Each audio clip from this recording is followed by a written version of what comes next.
Aka kechalari misol uchun qornim och payti sal narsa yesam ham hazm bo'lmayapti. Oshqozon sistemasi ham joydan chiqib ketgan deb o'ylayman. Nima maslahat berasiz? Xo'p, hozirgi kunda aka to'g'ri ovqatlanish tizimi degan narsa hammamizda yaxshi emas. Endi ommadan emas, u qanchadir foizi shunaqa. Xo'p, u holatlarda aka hazm qilish yaxshilaydigan, shlaklar tozalaydigan, jigar atrofidagi, yurak atrofidagi yog'lar teradigan, qabziyatni polni ketkazadigan dori narsamiz bor. Asosiysi odamni o'ziga o'zgartirib qo'ymaydi.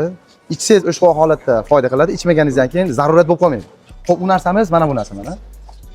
Bu narsa o'tqob dimlanishi, sal ovqat yeganingizda qorin gub bo'lib ishib qolishligi, ertalab turganda og'iz bemaza bo'lib jig'ildon qaynashi, o'sha holatlarda yaxshi rezultat beradigan narsa. Buni ichib aka? Xo'p, bu narsamizni bir oyga bir kurs yetadigani 80 ming so'm turadi. 80 ming. Xo'p, bir kunda 2 mahal ichilish hisobi bor.